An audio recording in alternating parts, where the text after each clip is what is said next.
Welcome back, WNST now, but I did take a little day, and for those of you out there on our Facebook Live and our YouTube live stream, you'll see that I am wearing my Caps Courage hat, and I've even, foregone all the Nasty Bits rock and roll gear from the HBO show Vinyl to wear a Rush t-shirt, which does not signify that the Toronto Blue Jays are playing playoff baseball, because they are not. It is hockey season here. All of my hockey friends have gathered. All my rowdy hockey friends are gathered.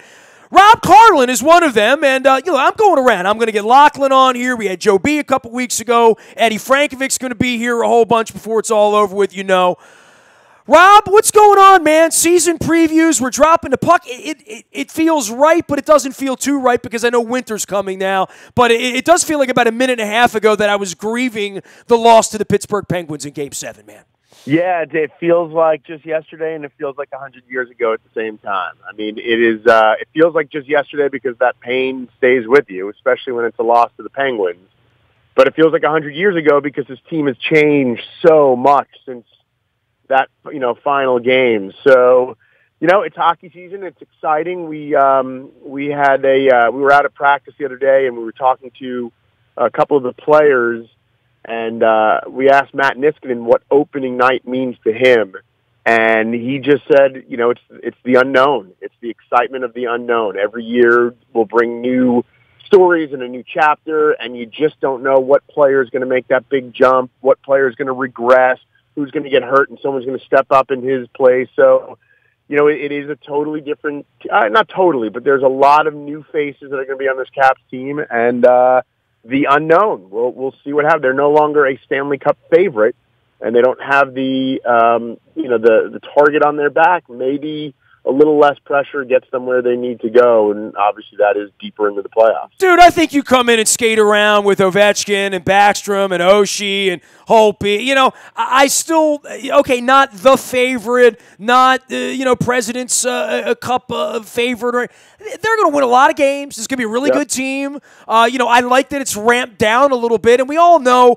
whatever seed they are, pick a number, 1 through 8, come April, then that's when it gets real heavy. That's when the legs get heavy. That's when the expectation gets heavy, even if the expectation isn't high. Like for the Red Sox right now, I don't think the expectation's high there, but I think in Washington the expectation's really high for baseball right now because of the disappointment. For the Caps, they carry that around for 35 years with me, with you, even though you weren't a Caps fan as a kid. You know the legend of all of this. They're good enough to be in the tournament, and I think on a day-by-day basis, this really is about, who are the bottom 5 or 8 guys on their roster, and how can you get them better?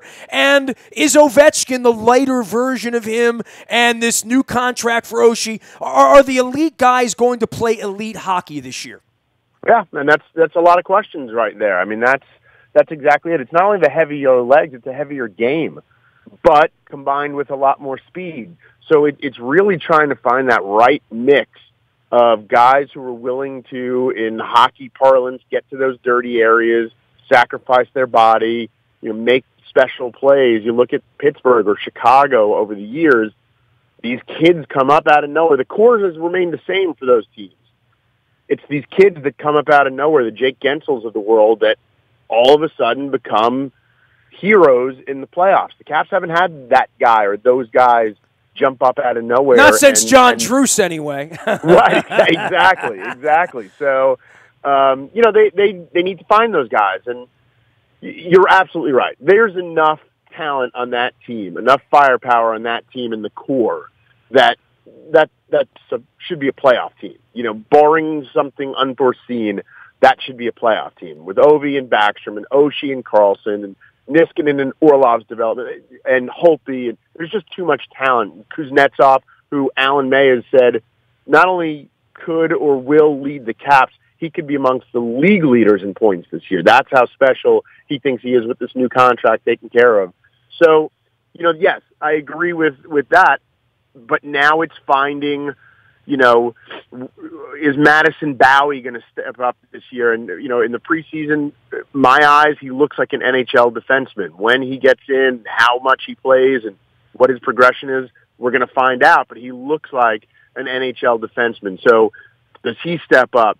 Does Devontae Smith-Pelly sort of have a Brett Connolly sort of like renaissance and discover his career. You know, they bring in a Tyler Grayevac from Minnesota, who's a 6'5", long arms and legs guy, who literally, when they made the move, that was a business move to protect Tom Wilson from the expansion draft. They just get an extra forward in there, and now he's arguably their best and most consistent player in the preseason and has earned his spot on the roster. And if you look back at the articles of when he left Minnesota, it was maybe he needs a fresh start. So there was talent there, it just wasn't working, and then maybe coaches get some preconceived notions about what he is, and now he comes here. Maybe he has a career renaissance or a career-defining season. So they got to find those guys. They got to give those guys opportunities. They have to, find the Nathan Walkers, who's going to be the first Aussie to ever play in the NHL, and maybe he becomes the Jake Gensel. So there's a lot of questions. There's a lot of intrigue, but for the first time in 3-4 years, there's also opportunity for these kids to make a name for themselves in the NHL and earn their spot. So, it's intriguing. It's a totally different feel going into this season because it's not this team's built to win the Stanley Cup. It's this team's good enough. Now, how do they get to that next level? So, it's fun. It's a new season. I need to learn these guys, dude. Who the hell are these guys? And what number? Gravevac's wearing 91, and Smith-Pelly wearing 25, Stevenson wearing 18, Walker going to wear 79.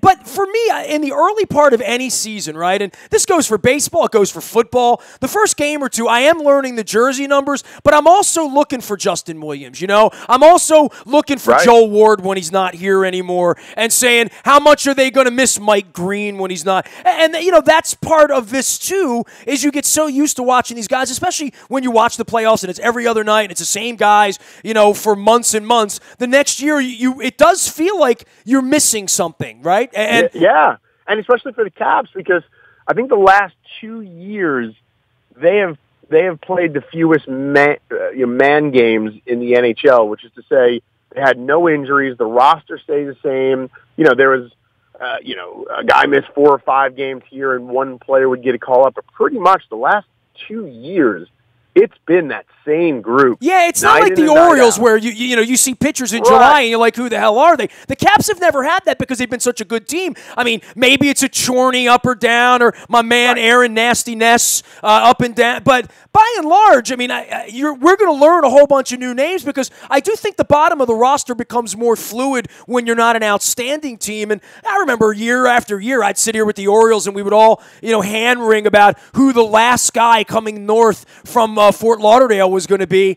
Baseball's like that now, too. It doesn't really matter who you're coming north with, who they're going to play against Ottawa or Montreal this week or next week, because there'll be 5 different guys on this team by January, I would think, and we're not used to that around here.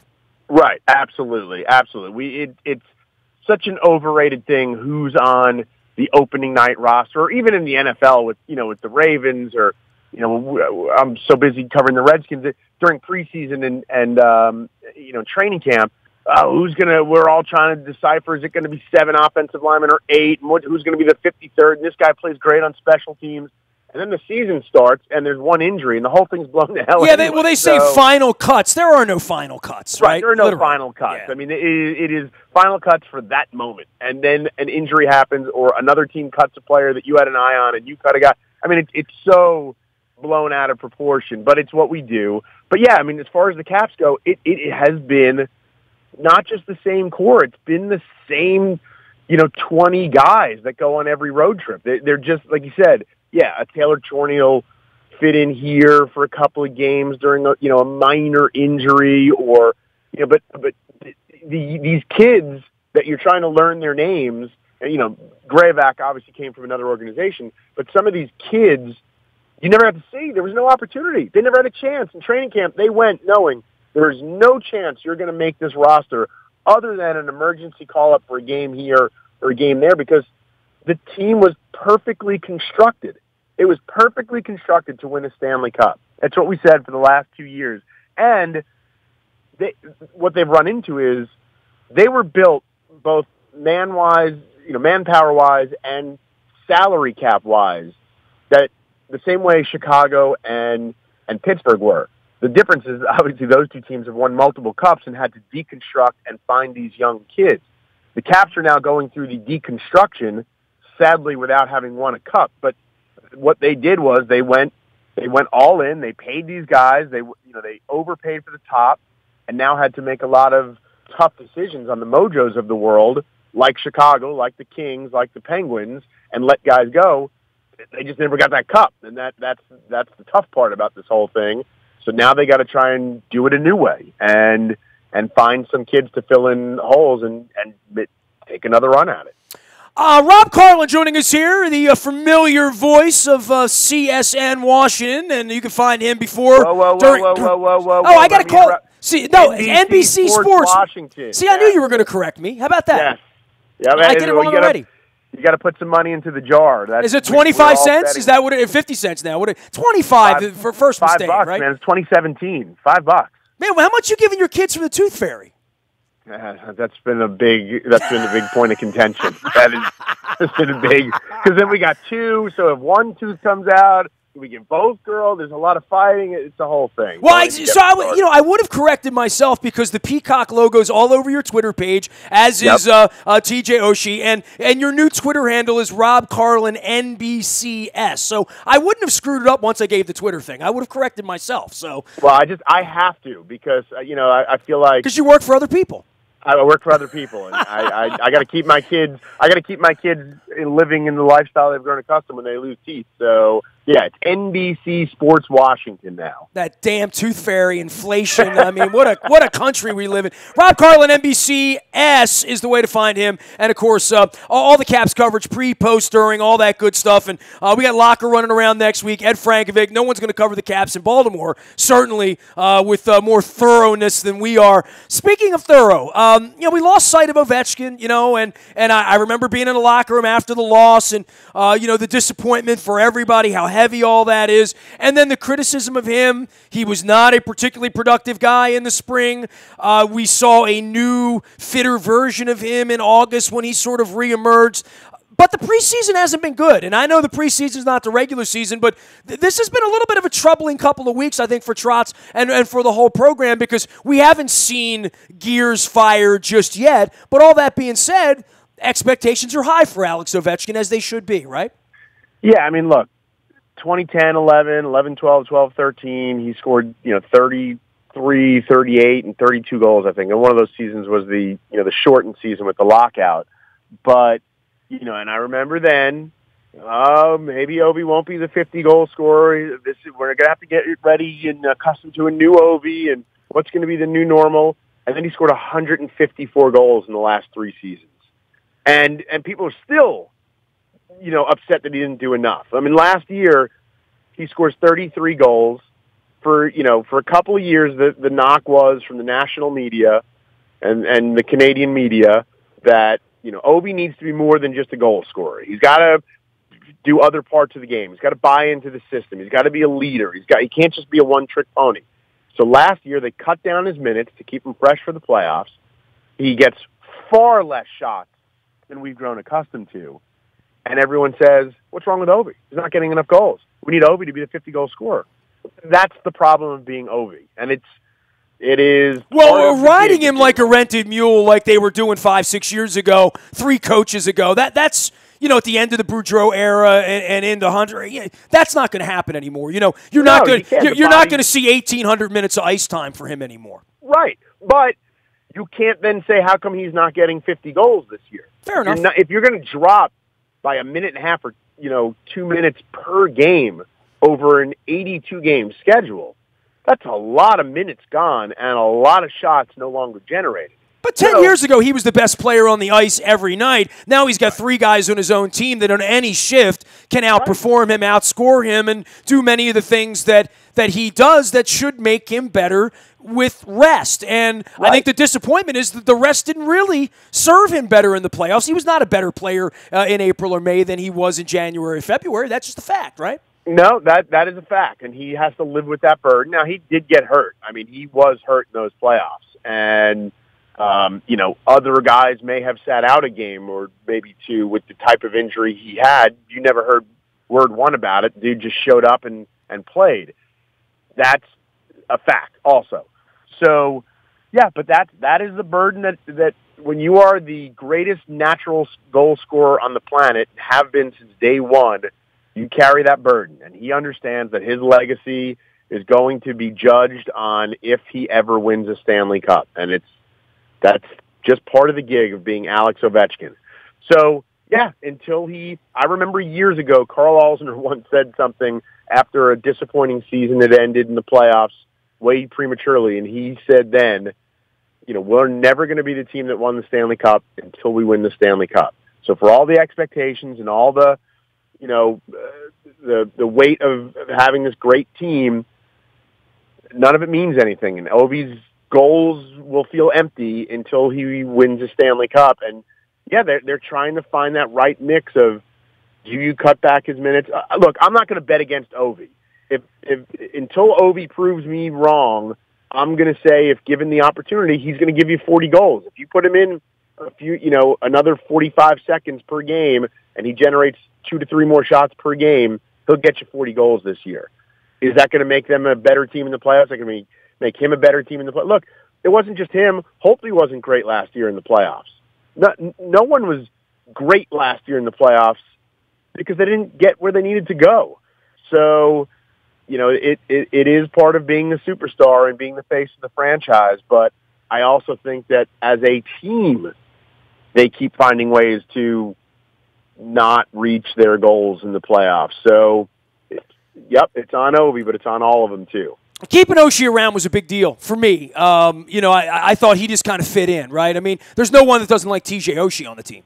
No, he's great. He's a great leader on the team. He's a great, locker room guy. All those things. It's a long contract. The first couple of years, no brainer.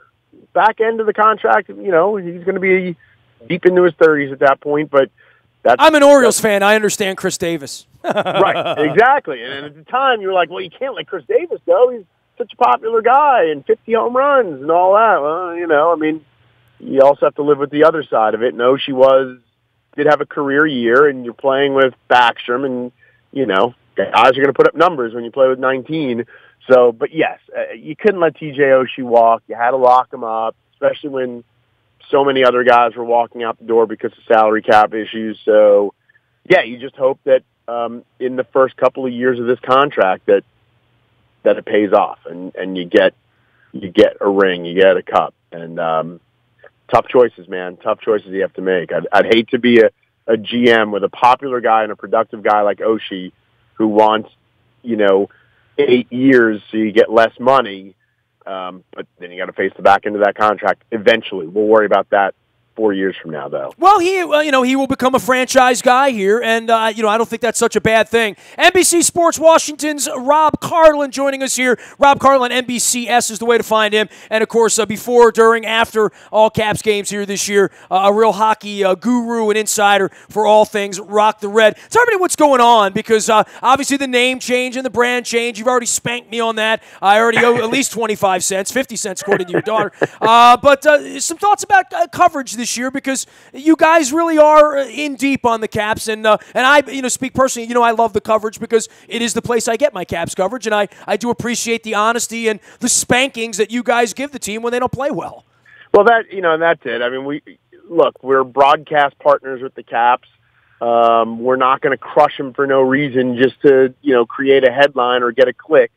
But we're going to be honest, and if they're not playing well, we're going to say they're not playing well. But what is great about what we're doing now and sort of the new direction of TV and I'm going to use a word that all TV people have grown to hate, but it really is a thing, content. We're going to be providing more content now than we've ever provided, and that's because there's so many avenues. We have, we were out at practice on Media Day, and we did a Facebook Live show. I think we were on the air for an hour and 45 straight minutes. We had John Walton, the radio voice. We had Ben Raby, who does pregame, who just wrote a great book, 100 Things Every Caps Fan Should Do or See Before They Die, which, is a great, interesting read. And we had Mike Bogle, who does all their online stuff for the Caps, and, his blog is fantastic. So we had all that insight. Then we had a number of guys cycle through and sit down with us from Burakovsky to Niskanen.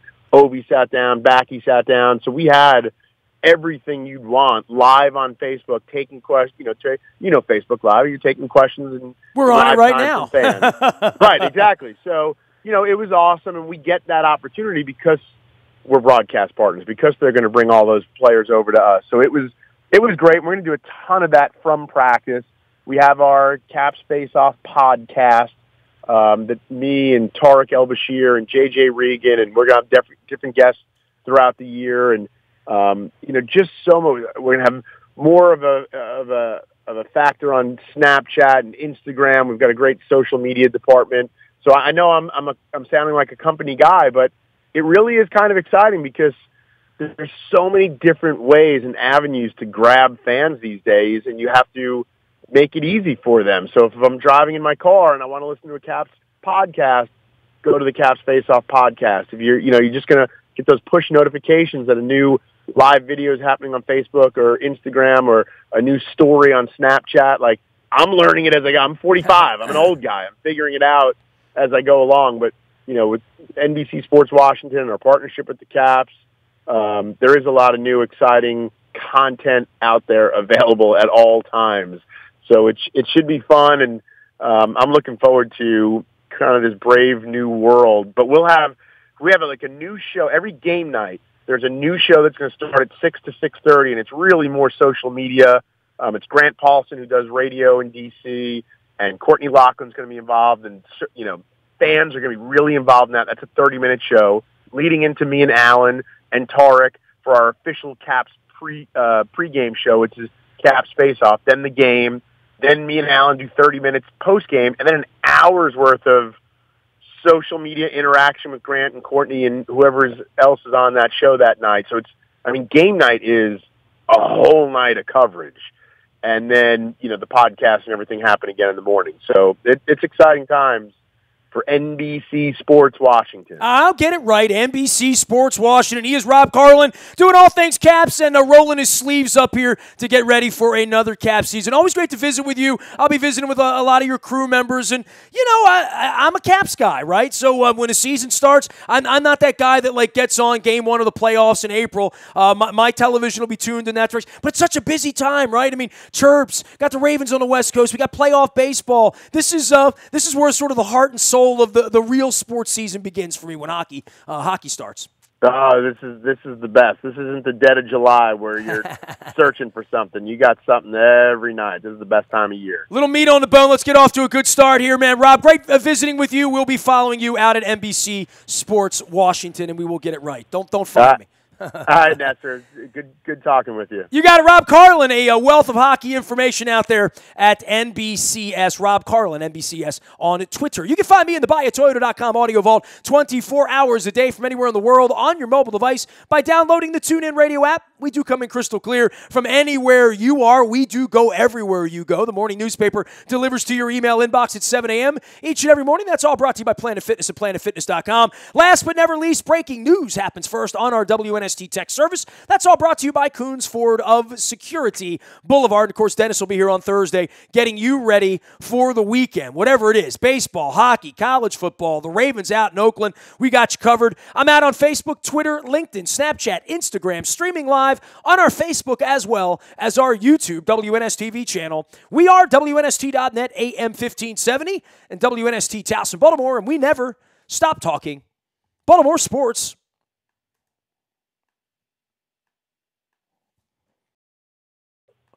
Welcome back, WNST. And I've managed to avoid some of my favorite guests. And, I see Amy Trask down. I'm like, I want to talk some football with Amy, but I'll wait till the Raiders week because that is what she is famous for. Longtime executive with the Oakland Raiders, and she's now a football analyst at CBS Sports and author of You Negotiate Like a Girl. She's fun to talk to, and she's also the CEO of the Big Three. So we're going to get a little hoopology and some Ice Cube out of her. We welcome Amy Trask back on the WNST. You can follow her and tens of thousands do with her morning sunshine and beach walks at Amy Trask out on the West Coast. What's going on, Amy? Good day to you.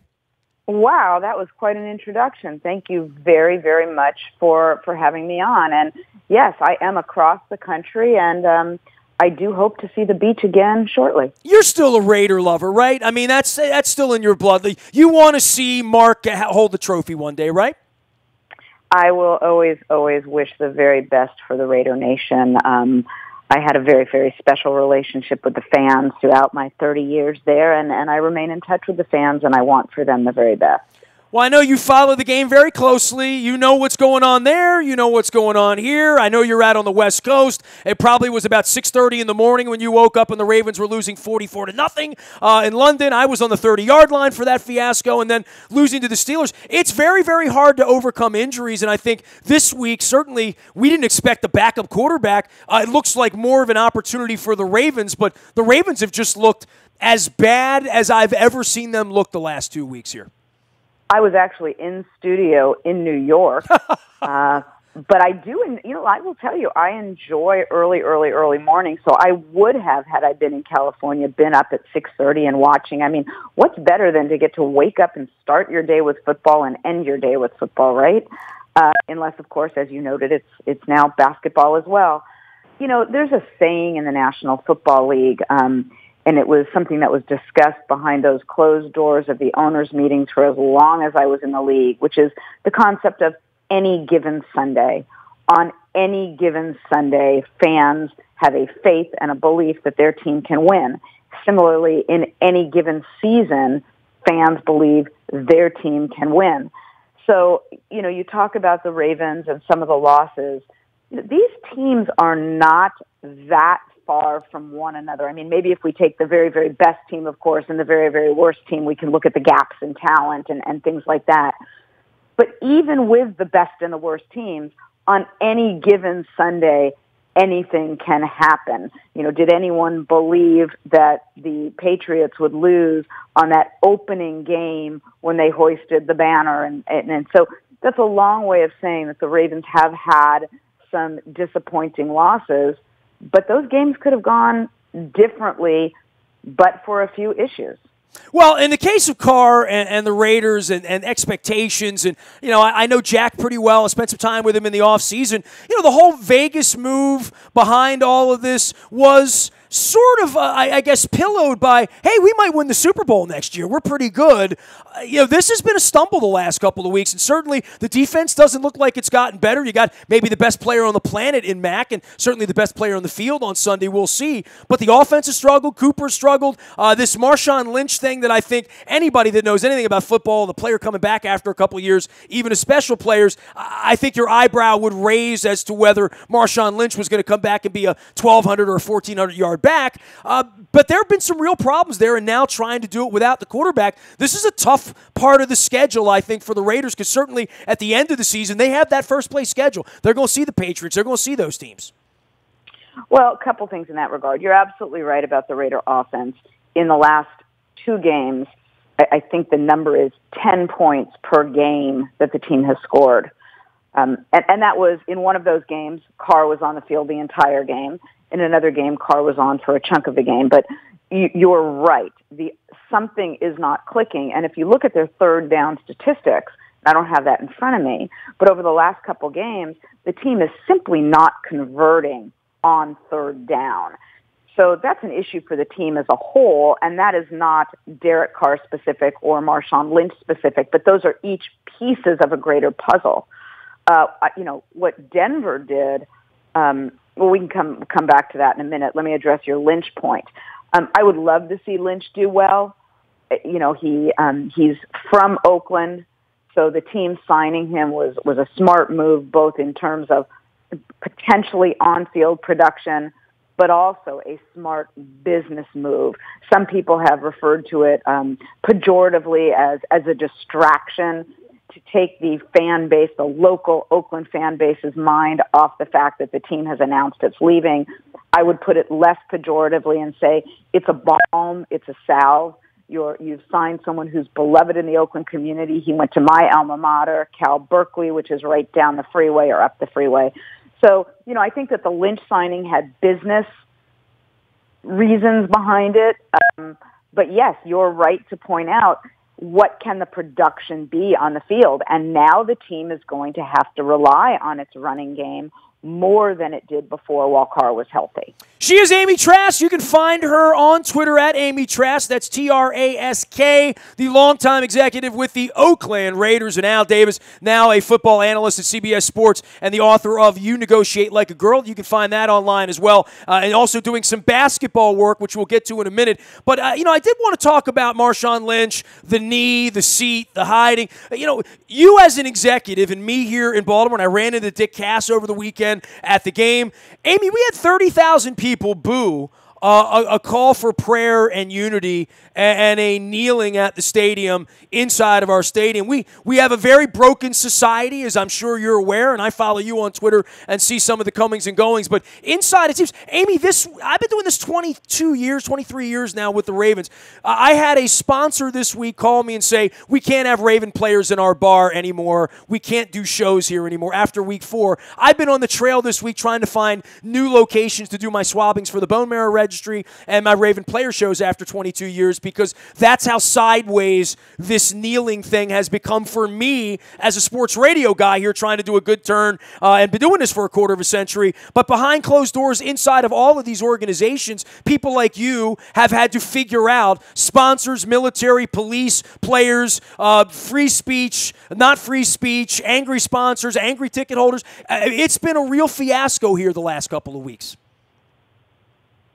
And I guess I'm not sure what you're asking. Well, I'm asking you from your perspective. You are inside right now. How do you take cover from this? If you're inside the Raiders and you've got angry people who are saying, we don't want to come to the games, we don't want to support your players because they've taken a knee. Well, I think I would take a different approach rather than take cover. I would try to seize this opportunity to embrace the fan base as a whole and say, let's see if we can set an example for others. Let us as a collective fan base, and fan bases are millions and millions and millions of people, but I'm talking now about the fans who are at the game on Sundays or Mondays or whenever the games are, and say, let's show society, the country as a whole, that there is a manner in which we can all learn to disagree agreeably, that we can have reasoned and reasonable discourse, that we can listen to one another and learn from one another, because that's the only way as a society we are ever going to solve problems in front of us. We have this rush right now as a society collectively to run to polar opposites and take sides on any issue. Well, you know what? It doesn't have to be about taking sides. Not everything is mutually exclusive. And the example that comes to my mind is I cherish our freedom to express ourselves. I cherish my First Amendment freedoms. But you know what? I also cherish the men and women who defend and protect those freedoms. And those things aren't mutually exclusive. I've had umpteen members of the military say to me, Amy, that's 100% right. We enlisted to defend and protect the rights of others to say that with which we disagree. And whatever the issue is in society, we have to learn that we're not in third grade anymore, and we don't have to take sides, and we can listen to one another, and we can engage in reasonable discourse and disagree agreeably. And what I would propose to a team owner is say, let's use our fan base in stadium on game day or otherwise, maybe not on game day, to show everybody how to have a civil dialogue.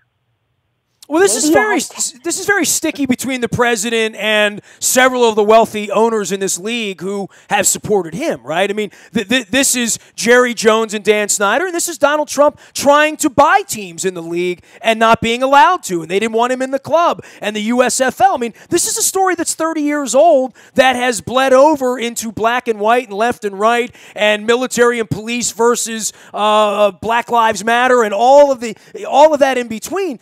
Behind this is a guy who's the president who wanted to be in the club, right? Well, look, I'm not. I don't want to play pop psychologist. I always resist the urge to do so. I don't like when other people try to get into pop psychology. But so I'm not going to speculate as to why people are doing what they're doing or what their motive is. But I'm going to say this. If you are going to be a leader, whether it's a political leader, a business leader, or another leader, well, then lead. And let's lead this country in the right direction. And again, that's political leaders, business leaders, community leaders. Let's have civil discourse and listen to one another and try to solve problems. She has been a leader for a long time. She was the leader of the Oakland Raiders, is the CEO there. She is Amy Trask. You can follow her out on Twitter at Amy Trask, as well as at CBS Sports. All right, last thing for you. Speaking of leader, you are leading something that I think, a lot of people haven't even heard of, right? In the Big Three and basketball and sort of offshoots of all things for people who love basketball. Give me a little background. I know Ice Cube was, the time I had him on the show, he was sporting a Tim Brown Raiders jersey, so I know there was already some relationship there. Tell me about the Big Three, Amy. Well, I will do that quickly and then let you go. And I'm not the leader. I am one of people who's very, very privileged to be part of a leadership team. We're doing this collectively. The league is the brainchild of Ice Cube and his longtime business partner and friend, Jeff Quantinitz. They asked me to join them in their efforts, and we are having a tremendous time. The league was accepted and embraced and exceeded the expectations of many. It certainly didn't exceed our expectations. But players are lining up to join us again next year and to bring this 3-on-3 half-court basketball around the country, which we did this year. And people came to games and enjoyed both the games and the entertainment and the fact that our players are embracing the fans during the game, and it's a whole different in-arena experience, and it's a lot of fun. Well, you can learn more at big3.com. You can follow her at Amy Trask out on Twitter. Always a pleasure to visit with you. Always appreciative of you spending a little time with us. Thanks, Amy. Thanks for having me. Great stuff. Amy Trask, the former CEO of the Oakland Raiders, on the eve of the Ravens, headed out to the Bay Area to take on the Oakland Raiders, and we'll see how that goes this weekend. Luke's going to be on the backfields in Owings Mills all week long. If there's any breaking news, you'll get it first on the WNST text service. That is all brought to you by our friends at Coons Ford of Security Boulevard. Of course, Dennis will be here on Thursday driving you home from 3 until 5 with the SSV on WNST. Our morning newspaper ships to your email inbox each and every morning, free of charge at 7 a.m. It's all brought to you by Planet Fitness and PlanetFitness.com, where there's still a gym right around the corner to get you in shape with the lunk alarm. They're always judgment-free. That's what we love about Planet Fitness. And if you love what we do, and if you are wondering where to find us, the buyatoyota.com audio vault is there on your mobile device 24 hours a day from anywhere in the world. You can download the TuneIn Radio app and listen live. It's all brought to you by buyatoyota.com. You can find me, Nasty, at WNST.net 24 hours a day with complaints, criticisms. I particularly love praise. Facebook, Twitter, LinkedIn, Snapchat, Instagram, and streaming live on our Facebook as well as our YouTube WNSTV channel. I am Nestor. We are WNST.net, AM 1570, and WNST Towson, Baltimore, and we never stop talking Baltimore sports.